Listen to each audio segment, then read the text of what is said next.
having a black live action superhero in the 90s was inspiring. It was a break from the norm and gave him another way to get more powers and stand out in his own moment. It was very iconic. I wish we would have had more opportunities for moments like this. Power Rangers once and always. I got to have more of those moments where I got to be kind of like the leader. The thing about the show was when the Red Ranger was not around, it often fell to Zach. Zach was always ready to step up. Teenagers with attitude, that's what I see. Nobody was a follower, but individually we all stood on our own feet. And then when we came together as a team, we made a great team.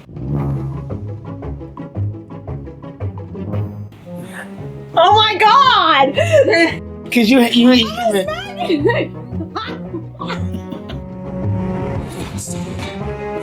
I thought we were gonna get a bubble.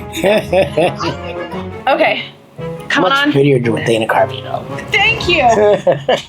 Hi, welcome to Fanward. I will let you introduce your episode. I am here joining you. Yes. And I get to watch with you, which I'm very excited because I'm always behind the camera just listening. I'm like, I wonder what's happening right now. He's so excited. He looks so happy. Yo, what's up, everybody? This is your boy, Emanuel Jones, and Olivia. Olivia. We're going to do some of the favorite fan moments of Zachary Taylor. Zachary Taylor, in case you don't know, it's me. It's Zachary Taylor This guy. from the Mighty Morphin Power Rangers, also known as Walter Jones. Also has a little bit of attitude, but that's okay. And Olivia is just super sweet. Look at the face. Just a little attitude. Look at the underneath. face. She's so sweet. Sweet Who did human you say being. I looked like a minute ago? I said Dana Carvey from Garth Miguel? from Wayne's World. Wayne's World, party time. Miguel, please pop the photo up just so everyone knows what he looks like and then what I look like, and the picture will appear right here. Thank you. Yes. I have no attitude. But she had a confusing moment a moment ago. She was thinking, That is common. and she did this thing where she was like, and I was like, Dana Carvey. Hi, Garth. Hi. Wayne's World, party time. Anyway, we're back. So, back. hi. Hi. Welcome to Fanward. We're having a good time. So, yes, favorite Okay. fan moments. Talk to me about it. Okay, so Okay. I'm going to read through. This is their favorite fan moment came from Oyster Stew, the episode. And I wanted to shout out. So these are fans from that are in the command center with you at Austin, the Power Rangers fan group of like 50,000 fans. 50,000 fans. Yes. Wow. Yes. From all around the world. From all around the world, and they are specifically here for you at Fanward. Let's go. Hey, thank you, fans. Thank you for the support. Yes. Thanks for the love. I continue to love you back. That's just how we work, right? Yes. 100%. 100%. She loves you too. I do. I love all of you guys. And that's why, so I posted, give me your top moments, and over again, the episode, Oyster Stew. Oyster Stew, Yes. when you get the shield. I get the gold shield. shield. They were like, the gold shield. I won't paraphrase for you guys. I'll actually read what you said. But the key thing was they're like, Walter needed more moments like that. We needed more of those moments where he was leading. Also, black and gold. Hey, black and gold. Hey. They're like, it looked so good. It did. When I saw it, I was good on the look. internet. I'm like, oh my God, this looks so great. Black and gold was a good color. Yes, that's why when you walked in today, I was like, perfect moment. Perfect moment. Got some black and goldish going on, you know? Yes. Okay, so I'll read first. So Marcus Brown, he's the editorial graphic producer at ESPN. Okay. And he's a diehard Power Rangers fan of the community. And he What up, said, Marcus? he's like, I was like, dude, I told him, I was like, Walter's coming in. I'm gonna read your thing for him. He said, when it comes to the Black Ranger's greatest moments, his memorable moments and favorite scenes with Zach is from the episode Oyster Stew. Getting the Dragon Shield was an iconic episode. Also, having an episode revolving around his birthday was a nice moment. Overall, he was the second in command who led the team in battle a lot as well. Having a black live action superhero in the 90s was inspiring. It was a break from the norm and gave him another way to get more powers and stand out in his own moment. It was very iconic. I wish we would have had more opportunities for moments like this. Yeah, you know what? I wish I would have had more moments like that as well. Power Rangers once and always. Yes. Which was the 30th anniversary. I got to have more of those moments where I got to be kind of like the leader. The thing about the show was the Red Ranger was the traditional leader. Yes. You know, he's the Red Ranger. But when the Red Ranger's not around, it often fell to Zach, who was like, okay, well, Zach was always ready to step up. Whatever you need, I'm here for you. And you know, he was a leader within himself. I think, truthfully, all the Rangers are leaders. Yes. Kimberly's a leader. Trini's a leader. Billy's a leader. Zach's a leader. Jason's a leader. Tommy's a leader. But we all have our specific things that we do well. And we're all leaders within the group, which is why the group is a good group. Yes. Which is why it worked out that these teenagers with attitude because we're confident. I always wonder when they said teenagers with attitude, because that's like when I watched the episodes back, I was like, it felt more like confidence versus an attitude, like when you think of a kid that's like, oh, this kid's a little shit. Right. So when you watch the pilot and the first time that Zordon is talking to the 5 teenagers and saying, you know, I want to bestow these powers on you, and Zach's like, nah, man, I don't know, talking heads. You talk about some putties and not putties, but like driving these Zords and Megazords. It sounds like a lot. I'm not having it because Zach's like, I don't know what you're trying to get us into, but you guys can do it if you want to. I just know that's not for me. I don't need any drama. I'm gonna stay drama free. You're like drama, and it's okay. Y'all can do what you want to do, which is the way I was as a kid. I grew up in Detroit during the 80s. And there was a crack epidemic. So there was lots of drugs and stuff in my neighborhood. My neighbor ended up becoming a drug dealer. At one point, he asked me, hey, man, you know, I know you guys are having a rough time in your family. If you want to, you know, jump in this. And I was like, nah, I'm not. That's not for me. I don't do that. That's not the way I roll. And I remember at one point as well where the same guy was like, hey, man, you know, our school is violent and it's dangerous and we should carry a gun. We can trade it off every day. Everybody else can carry the gun. And I was like, no. As much as we talk stuff about each other's mamas, you know, like, the first person you're going to try to shoot is me. I tell you what, if y'all want to carry a gun, y'all go ahead. I'll find some more friends. Y'all do your thing. This is the very same thing that Zach was doing in this episode. He was like, nah, this is not for me. Yes. If you guys want to do that, you can do that, but that's not my way. So teenagers with attitude, that's what I see. We are all individual. Nobody was a follower, but individually, we all stood on our own feet. And then when we came together as a team, we made a great team. You've always talked about individuality and how you constantly hit team. Like, this is about us. This isn't about me. This is about us. And so when you see these individual characters stepping into their moment, and I think that's what a lot of these fans I've been reading in the comments, they're like, everyone had their moment. But as they've gotten to know you even over the years, and a lot of these fans, they're like, we've gone to the Comic-Cons, we've met him in person, and we're like, we now love him even in a deeper way. Yeah. We want more moments. And so the fans continued. So Greg Dennis said he's rocking the Dragon Shield. It was bomb. Dan McCarthy, it looked better on him than Jason and Tommy. That was his vote. I'm just saying, green and gold, cool. Black and gold, fire, let's go. Let's go.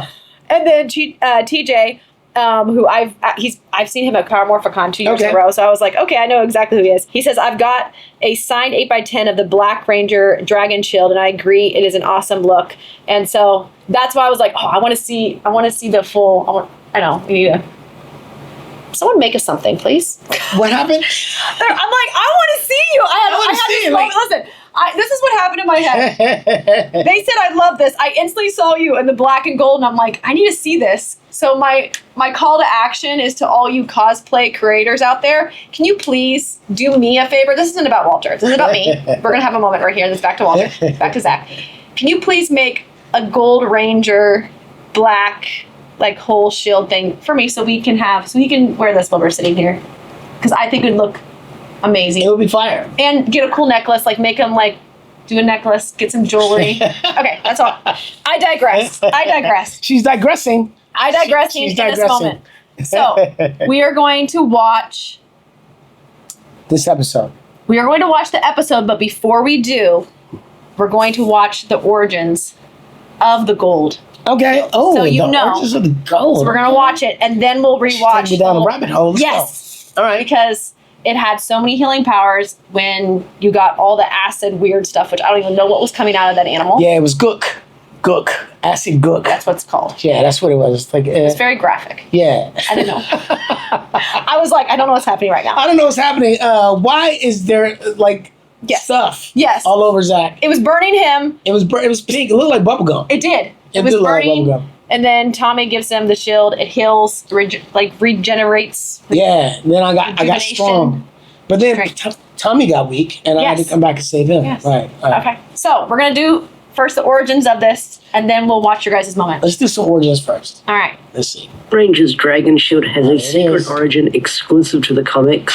And in this video, we're going to be talking about that Dragon Shield and its origins. So stick around and enjoy the video. Now, to begin this video, we have to take you back over 10,000 years ago on the planet Etitus, where a powerful sorceress named Lady Fana has given birth to a baby. And that baby is called Rita. Now, Faina believed that her daughter could one day bring order to the universe. That's why she wanted to keep her hidden from her husband, Master Vile. Faina tried escaping with Rita while she was at a young age, but unfortunately the two were hunted down, and Faina was killed by a swarm of Tengers as she was overpowered and killed by them in cold blood. And Rita would eventually grow up into the conqueror of worlds that we know today.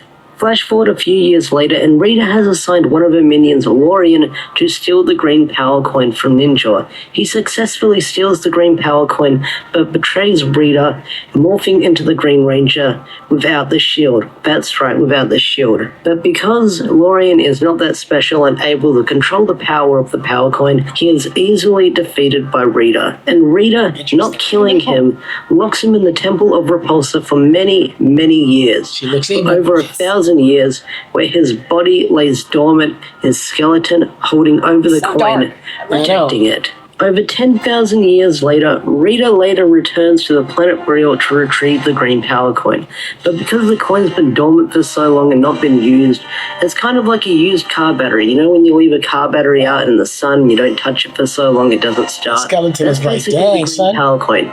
It's been not used for so long, it has no life energy or essence to the morphin grid attached to it. So Rita needs some sort of help to power it up. So Rita revives her mother from the dead, hoping she can be some sort of assistance with powering up the coin. Wow, Rita Mom's manipulates her very mother, saying that Zordon is gone and she's her only hope with her helping her power up the coin. And Faina responds with the coins are protected and Zordon is the only one who can unlock them. But Rita pleads with her mother, saying that Master Vile is coming and there's nowhere for Rita to run, so that's why she needs this coin to be reactivated. Rita manipulates her mother into helping her. We then learn that the power coins are doors and Zordon is the key to unlock them, but in dire circumstances they can be reactivated by someone who's worthy. So Rita's plan is to find a soul with all the traits that Zordon adores, strength, courage, and honor, and she'll use them as a sacrifice to unlock the power of the coin. Now things don't really work out for Rita and she's unable to find a human sacrifice to power up the coin, so she has to switch to plan B, sacrificing her own mother. Rita sacrifices her own mother to power up the coin. And it's kind of a sad moment that she's actually doing this to her own mother, but you have to remember, this is Rita. It's Rita. She's a bad bitch. And the next time you see the green power coin powered up in action is during the Green with Evil saga. And can you see something very familiar on the Green Ranger's suit? I've been showing it on the screen as I talk about Lady Faina. Can you see it? Can you point it out? Yeah, That's right. Lady Faina's dragon shield, or a shield, is on the suit of the Green Ranger. Wow. Now, there's a theory going around, or speculation, that because Rita sacrificed her mother, a bit of her mother is infused with the dragon coin, and that is the shield.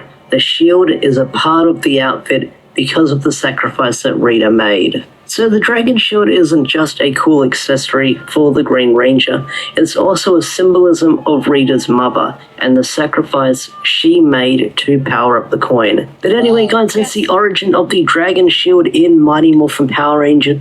Well, that is interesting. Isn't that wild? Wow. The comic books are amazing. Boom Comics, they add so much history to the Yes. show.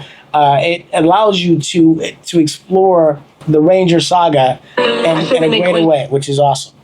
So yeah, that's wild. I had no idea. Well, and I was like, when I was going back and reading it, they were saying like Rita's mother and Zordon were originally who were working together to do something good, and then Rita went. Yeah, and then rogue. Rita went haywire, and here her mom. Anyways, that's why I thought it was so cool, because when he gave you the shield, they were like, oh, it healed his body. And it like gave him strength, and I was like, "Oh, where's this healing? This is very fascinating." Right. And I was like, "Oh, it comes from this original thing that was meant to heal, because she wore the shield herself, and she was someone that had your guys' character traits of honor and all these things." It's interesting because it happened backwards. Yes. In the sense that when we actually filmed this on the show, it didn't come from Japanese footage. It wasn't. No, that's what you were saying earlier. Yeah, it wasn't already in the plan. It wasn't something that was already part of the story. They kind of added it to the story, and now years later, the comic book comes along and explains the origin Yes. of it, which is wild. Because I'm Which is like, backwards. I wish I would have known that then. I I'm like, know. yo, so I'm wearing some of Rita's mama's stuff. I'm like, I like this shield, man. What does it smell? Like, Is that perfume? this feels a little bit different. It feels a little different. Yeah, okay. I got my gold necklace, but this gold shield is tight. That's why I want a gold shield. That's why I want a black and gold. See? That's why I want it now. That's why I had no idea. That's cool. So I was like, okay. So now these fans over the years have come to like have a different connection with the shield than they did originally. Yeah. And so that's why I was like, I want to rewatch the whole moment where you get the shield. We can see it. And this is. I have a friend named Eli that lives in New York that helps us out at cons all the time. And it was Eli that came to me and said, hey, Walter, I think you should put this photo on your table. You and wearing the gold shield.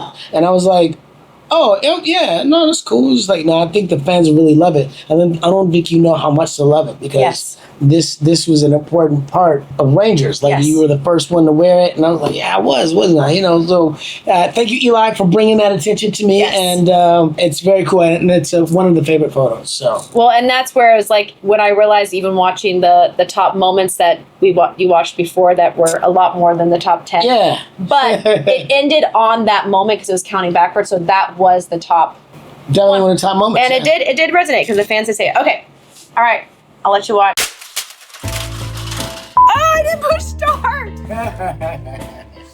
It's a wrap, guys. We tried to end it. It's a wrap. We're closing it out. It's time for real though. So peace and love. It's your boy Walter Jones. Bye. Olivia. Bye.